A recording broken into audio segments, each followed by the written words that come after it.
What gets you through on those days that are a little bit more challenging for you? Well, what I have to do is I have to just drop everything and just be by myself. Most Hollywood marriages don't survive fame. Most don't survive addiction. And almost none survive a life-altering diagnosis that changes everything overnight. But Tracy Pollan didn't just survive all three. She leaned in. After nearly 4 decades together, she finally broke down exactly what has kept this marriage going. And honestly, the truth is more powerful than any rumor you've ever heard. Today, we're pulling back the curtain on one of the most quietly extraordinary love stories Hollywood has ever produced. Two very different people from two very different worlds. Before there was a love story, there was a contrast. Michael J. Fox and Tracy Pollan came from completely different worlds, and understanding that gap is essential to understanding why what they built together is so remarkable. Tracy Jo Pollan was born on June 22, 1960, on Long Island, New York. She grew up in Woodbury, the daughter of a prominent New York family. She was raised in a Jewish household, surrounded by culture, education, and stability. From an early age, she showed a natural pull toward the performing arts, eventually making her way to New York City to pursue acting through theater. She was thoughtful, grounded, and had a clarity about who she was that was uncommon for someone so young in the entertainment industry. Michael Andrew Fox, on the other hand, was born on June 9, 1961 in Edmonton, Alberta, Canada. He came from a military family, which meant constant relocation throughout his childhood. He dropped out of high school at 18 and moved from Vancouver to Los Angeles with little money and enormous ambition, chasing a dream that most people told him was unrealistic. He hustled for auditions until Family Ties changed everything. By the time Tracy walked onto the set of Family Ties in 1985, Michael was already a star. Back to the Future had just come out that same summer, and Michael J. Fox was one of the most recognizable faces on the planet. He had a Mercedes, a Ferrari, a Range Rover, and a calendar full of movie offers. He was, as he later described himself, a boy prince. Tracy was cast as Ellen Reed, Alex Keaton's love interest, for the show's 4th season. Off-screen, she wasn't particularly impressed with the biggest star on set. She later recalled thinking Michael was kind of full of himself. Here was one of the most famous men in America, and Tracy Pollan's primary reaction was, "I'm not buying it." But then something shifted. They started working together properly, and within 2 weeks, Tracy said she got a completely different impression. The cockiness melted away into someone genuinely funny, surprisingly self-aware, and far more intelligent than the celebrity persona suggested. From the beginning, she later told Oprah, "I loved his sense of humor and that brain of his. He's so smart." Still, nothing romantic happened. Tracy was in a relationship with Kevin Bacon, and she kept things entirely professional. After her season on Family Ties wrapped, she moved on to other projects. For a while, it looked like their story would begin and end on a television set in the mid-1980s. But if Tracy wasn't even impressed by him the first time they met, what was it about their second encounter that changed absolutely everything? The second chance that changed everything. Fate, or timing, or whatever you want to call it, had other plans. In 1987, both Michael and Tracy were cast in Bright Lights, Big City, a drama about a young man spiraling through New York's nightlife. By this point, Tracy and Kevin Bacon had ended their relationship. She was single. Michael noticed almost immediately. They spent real time together on set.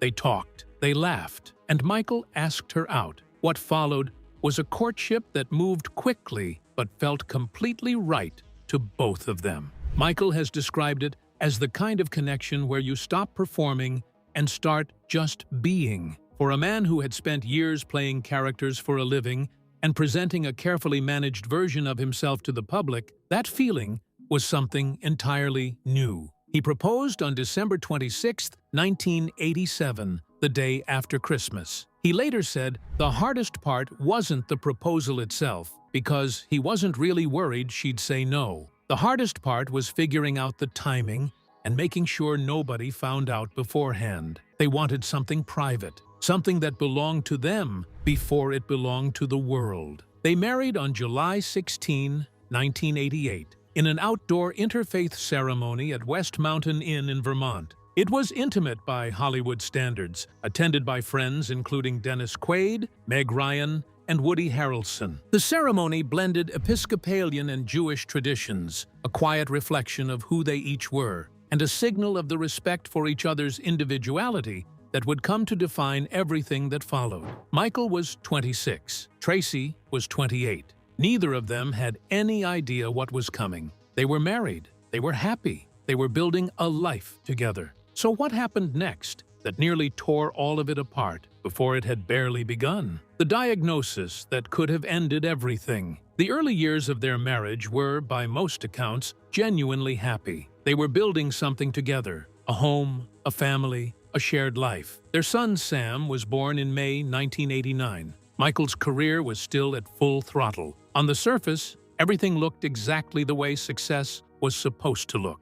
Then, in 1991, while filming Doc Hollywood in Florida, Michael noticed something that stopped him cold. A slight involuntary twitch in his left pinky finger. He was 29 years old. He assumed it was nothing, a pinched nerve, maybe an injury he hadn't noticed. But it didn't go away. And then the tremors spread. The diagnosis came back. Early onset Parkinson's disease. A degenerative neurological condition with no cure. One that would progressively affect his motor function, his speech, and eventually his ability to do the one thing that had defined his entire life. He came home and told Tracy the same day. What Michael describes about that moment is not what most people would expect. There was no panic from Tracy. No crying, no drawn-out conversation about what this meant for their future. She didn't flinch. She reminded him of the vows they had made, in sickness and in health. She was going to go through it with him. Full stop. Years later,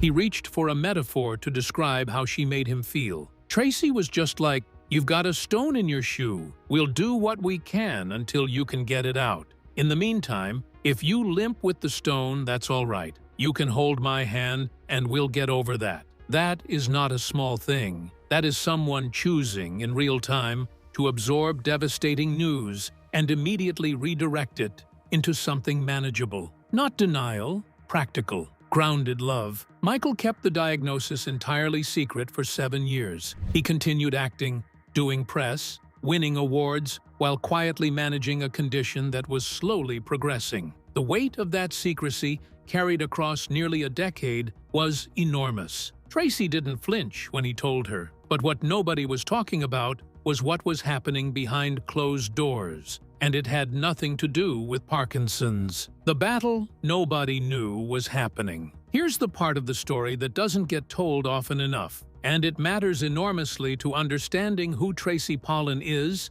and what this marriage actually cost her. Michael's initial response to the Parkinson's diagnosis wasn't courage. He has been completely honest about that. In a raw interview with Howard Stern, he admitted that after the diagnosis, he started drinking heavily, and not the social, Hollywood party kind of drinking he had done before. He was drinking alone, every day, using alcohol to numb something he didn't know how to face. He was performing normalcy in public while privately coming undone. The man whom millions of people saw as charming and indestructible was sitting alone with a glass in his hand, trying to outrun a diagnosis that wasn't going anywhere. Tracy saw all of it, and at some point, she decided that saying nothing wasn't the same as being supportive. She confronted him. She looked at him and asked a question that, by his own account, cracked everything open. Is this what you want? This is what you want to be? That's not a gentle question.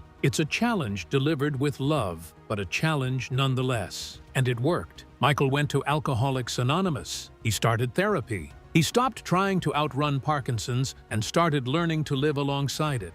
He has credited Tracy fully for pulling him back from that edge. She loved him enough to hold up a mirror, even when it was uncomfortable. Meanwhile, their twin daughters, Aquina and Skylar, were born in February 1995, and their fourth child, Esme, arrived in November 2001. Tracy spent a decade managing an expanding family while supporting a husband navigating addiction recovery and a secret illness almost entirely without public acknowledgement. Michael got sober, he got help, he went public with the diagnosis. But going public didn't just change his life. It launched something neither of them ever expected to build. Going public and building something bigger together. In 1998, after undergoing brain surgery to help manage his tremors, Michael made the decision to go public with his Parkinson's diagnosis. He had kept the secret for 7 years. The announcement landed like a shockwave. Fans who had grown up watching him as Marty McFly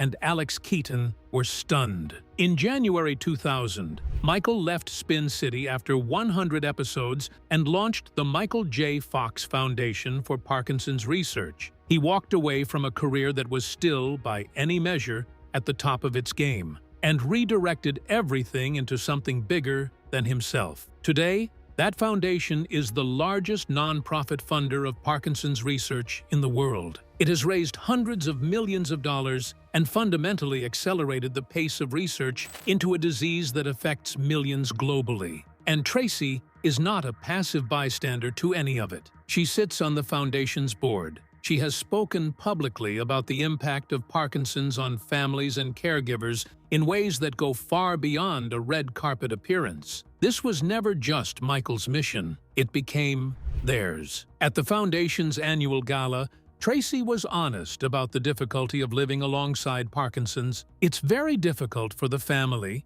for the caregivers, and obviously for the patient, she said. But she pointed directly at Michael for making it manageable. A lot of my adjustment has been dictated by Michael's point of view. He's so relaxed and so accepting of where he is, and that makes it easier for me, the kids, and everyone around him. The foundation was growing, the family was growing, but underneath all of that, Michael said something in an interview that stopped people cold, and most of them completely misunderstood it. The separate lives secret that explains everything. This is the part that surprised a lot of people when Michael first said it out loud. During a candid interview on CBS Mornings, he made a statement that could easily be misread if you weren't paying close attention. He said, "I love Tracy. She's an amazing person, but she has a life separate from me having Parkinson's. Separate and apart from me being Alex Keaton or Marty McFly. She's a person."